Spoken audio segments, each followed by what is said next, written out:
coming to New York City and you're wondering, should I use the subway? Well, guess what? The answer is abso-freaking-lutely, you should use the subway. I'm Sarah, your local NYC guide, and today I'm gonna be giving you everything you need to know about using the subway, because the reality is, at times it can be chaotic, confusing, and sometimes very sweaty. But don't worry, I got you. I'm gonna give you everything you need to know to operate this situation, which has had New Yorkers confused since the moment it started and angry at the prices. It's gonna be a heated, hot, crazy movie video, who knows? Let's go into the subway and hopefully we don't see any rats.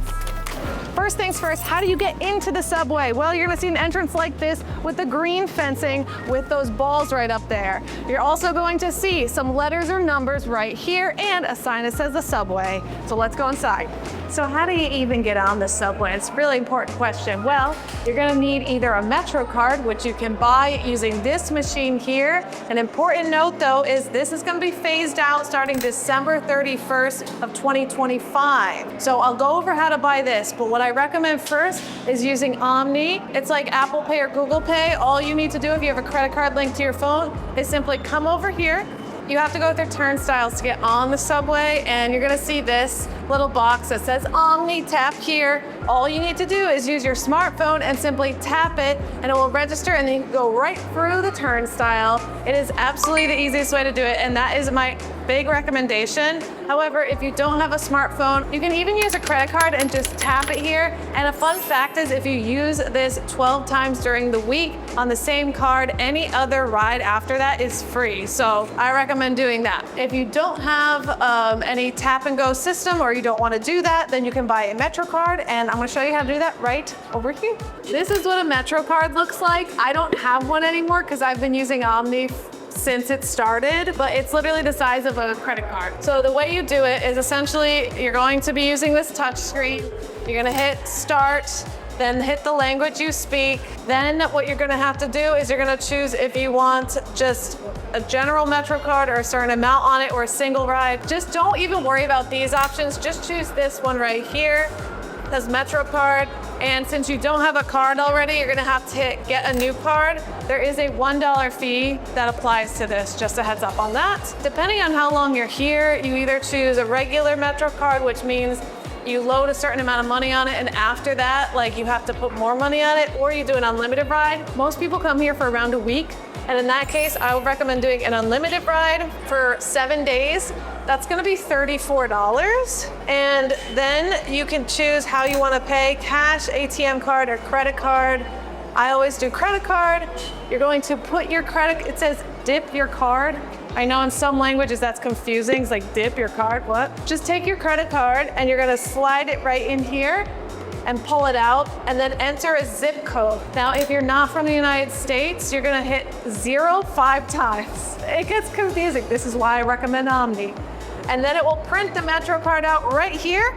You'll take that and you'll bring it over here. You're gonna take it right here, put the black strip facing towards you. Again, this is a home goods gift card I'm sampling. You're gonna have a MetroCard. It looks slightly different, it's just yellow. And you're going to put it here and slide it through. It won't let me slide through the home goods gift card because it's too thick, and it will register here, and then you just go right through it, okay? That's how it works. And now let me show you how easy it is to use OMNY. Okay, so I'm approaching the station. I simply activate my card, tap, and then I go right through. So easy, and that's why I recommend using OMNY. It's just so much better. However, if you want to skip the phone, smart device, or credit card tapping, the OMNY card is your new physical card. It's like the MetroCard. You can pay with cash or card, tap, and you're on your way. It's super easy. You can pick one up or reload it at OMNY vending machines. They're gonna put these at every station or at spots like Walgreens, CVS, 7-Eleven, bodegas, and more. And even better, you can link your card to a free OMNY account to reload online. You can set up auto refills so you never run low, and protect your balance if you lose your card. So this is great if you want no lines, no stress, and just want to tap and ride. Once you get through the turnstiles, you're going to be waiting on the train platform. You're going to notice something like this on the ceiling, and I love these. These have been installed only in the recent years, and it tells you when the next train is coming. and which train and which direction the train is going. So the direction is gonna be on the bottom. So it will also say downtown, DWT, or uptown, UPT. So that kind of helps determine like which direction, uptown or downtown you're going. It will tell you the last stop on that train. So if you're not sure if that's uptown or downtown, you can always look at a subway map and say like, okay, the one train is gonna end at South Ferry. That's the last stop on the lower parts that's going downtown. It also says DWT. So this is super helpful, and it also just gives you like peace of mind knowing that the train is coming in 1 minute or 5 minutes or whatever. And I love that. Because I remember back in college, you'd be waiting there, you had no idea the train was gonna be there in 25 minutes or 1 minute, and it was just like chaos. So they have made the train slightly less chaotic, which is nice. Let's go over the lovely subway map. We're gonna start with the basics. This, towards the Bronx, this is considered uptown, and towards Lower Manhattan, where the Statue of Liberty is, that's considered downtown. I know there's a lot of different colors going on here, but what's more important than the colors is actually a number of the train. 1, 2, 3, 4, 5, 6, 7. There's no 8th train, it just goes up to 7. Just stops right there. Why? Not know. And the letter of the train. We got the A, B, C, D, E, F, G. There's no H train, right? Why did they skip that? They skipped the I train. Also, probably because it looks like a 1. There's a J, there's a Z. Fun fact, the rapper Jay-Z is actually named after the Jay-Z line of the subway because he used to actually deal, you know what, underneath the Jay-Z line. Fun fact for you today. However, the reality is, if you have a mobile device, which I'm sure you have, you can just use Google Maps, Apple Maps, City Mapper to help guide you in how to get around some places. When you're on the train, right above, you're going to see this, which shows the whole line of the subway. And wherever it's blinking, like right here, that's actually where we are. So it's really helpful because it will show you exactly where you are and what station is next. In addition to that, you'll also have this right at the top, and that's gonna tell you what station we're at and what the next station is and the direction the train is going. So all of these things can help you navigate your way through the subway system. If there's an emergency, you also have this button right here that you can press, although I have never seen anyone press it in my life, and I personally never pressed it. So just FYI on that. Let's talk about some rush hour do's and don'ts. Rush hour is generally from 7:30 to 9:30 a.m. and I would say 4:30 to 7:30 p.m. is when you're going to experience the most amount of people on the subway. So I would highly recommend you avoid riding the subway at that time if possible. If not possible, you can still totally ride it. It's gonna be really crowded on the train and you probably won't be able to get a seat, so just keep that in mind. You may get lucky though, who knows? Now, one thing to keep in mind is when the train stops and the doors open, always let the people off the train first before getting on the train. Do not hold the doors open for anyone. It delays the train, so you're gonna hear that dinging sound, which is essentially being like, let go of the doors. Also, move all the way in as far as you can when you're getting on the train during rush hour because it can get really crazy. And also, try to have your MetroCard or your OMNY swiping phone device ready when you're entering the subway to pay first, because there's a lot of people going at the same time and you don't want to hold up traffic because people will get verbal about it. Like, they'll be like, they literally will stand behind you and be pissed. So just keep that in mind when you're riding during rush hour. Here are some don'ts all the time. Don't ever block the stairs, all right? You don't want to do that, especially during rush hour, because people will get very mad at you. Another tip I have for you is I wouldn't recommend wearing really big backpacks. They can hit people when you turn, and also like you don't know what's happening behind you. I like to just travel with something light, like a purse like this, or if you're not gonna bring a purse, just put stuff in your pockets. It's just easier on the subway overall. And when you're on the train, there's a pole in the center that you can use that to hold on, but don't like crowd the pole. Like I see some people leaning their entire body on it. A lot of people need to access that pole to hold on to. So if you're gonna hold on to it, just simply hold it with one hand and give space for other people because again, it can get crowded. You see this yellow right here? I wouldn't recommend standing on this part because you're gonna be very close to the trains, and honestly, it's very dangerous. They've started to install these types of things, and that kind of like gives you a hint that you shouldn't go beyond this point. It's just way safer because sometimes you never know like who's on the train with you, and like I'm always terrified of being pushed into the track. I know that's dark, but like that's why I always stay right in the middle of the station and don't wait on the edges.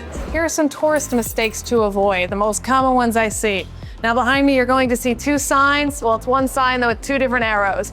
When you're getting on a train, a lot of the time there's a train on one side going one way and the other side going another way. So make sure you know which way you're getting on the train. If you're going to Grand Central, stay on this side. If you're going towards Times Square, go on this side. And just check that. If you step on an empty train car like this one, you may just want to buy a lottery ticket because you got that lucky, or more likely, the reality is there's something going on in here. It's probably that the air conditioning is not working and it's extremely hot, or there's a very, very bad smell. That's probably what's going on. However, sometimes to get lucky with a nice air-conditioned empty car. Another thing I recommend is don't put your bags next to you like this. Someone could grab it. You're also using up valuable real estate with seats. So I always put my bag right on top and I cover it even can. Another thing I tend to see people make a mistake about is where to get on the train. Now, some trains are longer than the station and some trains are shorter than the station. For example, the South Ferry stop is very short. So if you're not in the first couple train cars, you're actually not going to be able to get over the train. So what I recommend is go towards the front of the train or the middle of the train always, and you will never have to deal with this issue. It doesn't happen a lot, but when it happens, it's very annoying. Now, sometimes it's a lot of people in there and your friend's like running down the stairs and they're about to miss a train. Please don't hold these doors open. It causes train delays. If your friend is like really far away and you don't want to be separated from them, just simply get off the train and wait for the next one, because people will get so mad if you're holding the train for a really long time. Plus it will make a ding, ding, ding, ding, ding sound. And sometimes the conductor will even be like, whoever's holding the train car, stop doing it, you know. Stand clear of the closing doors, please. Stuff like that. Just don't mess around with the doors. Please. Let's talk about some subway hacks that only locals know. Now, you actually get free transfers from subway to bus and bus to subway within 2 hours of using your MetroCard or your OMNY device. This is especially helpful if you're traveling throughout a wider area where the subway may not reach and you may need to transfer to a bus. That way, it will really only cost you $2.90 to ride as far as Lower Manhattan to far up in the Bronx, and that could take like an hour and a half. I think it's pretty amazing that you can do that. Bonus hack if you're traveling during rush hour. Now, if the train that just showed up is packed like this one is, and you're not in a crazy rush, maybe just let it go, because the one behind it is often way less packed. Locals do this all the time. I recommend you download these apps before using the New York City Subway. Let's start with City Mapper. I really like this one because it's literally designed for the New York City Subway, and it tells you what the fastest route will be, whether you should walk it, take a taxi, take a subway. It's very up to date and very efficient. Now, the thing that I use the most though, because I don't like having a ton of apps on my phone, is Google Maps. They're surprisingly accurate going throughout the entire city. They also work worldwide, so I really like that component. You simply just toggle on the button that says public transportation and it will tell you exactly where to go. They also will warn you if there are train delays. Now, on the note of train delays, if you want to know the most up-to-date info about that, then you should download Transit. So this Transit thing, it provides like the real-time subway status and updates and every single delay. I've only find this useful on weekends when there are a lot more train delays, because that's often when they do all the train work, or overnights because they're trying to avoid making any problems with people that are commuting to work. And then the other option for that, you could use My MTA for outages or reroutes. But overall, if you have to choose one out of all of those, just use Google Maps and just toggle on public transportation. It's so easy. So once you get the hang of it, the subway is definitely the easiest, most efficient, and cheapest way to get around the city. You just have to know what you're doing, and as long as you downloaded the right apps, you'll be golden, and you're going to save a ton of money that some people waste on Uber and Lyfts or taxis. And that's everything you need to know about using the New York City subway. And if you're coming to the city soon, check out my other videos. I have topics on everything from restaurants to scams and more. I'll see you next time. Bye.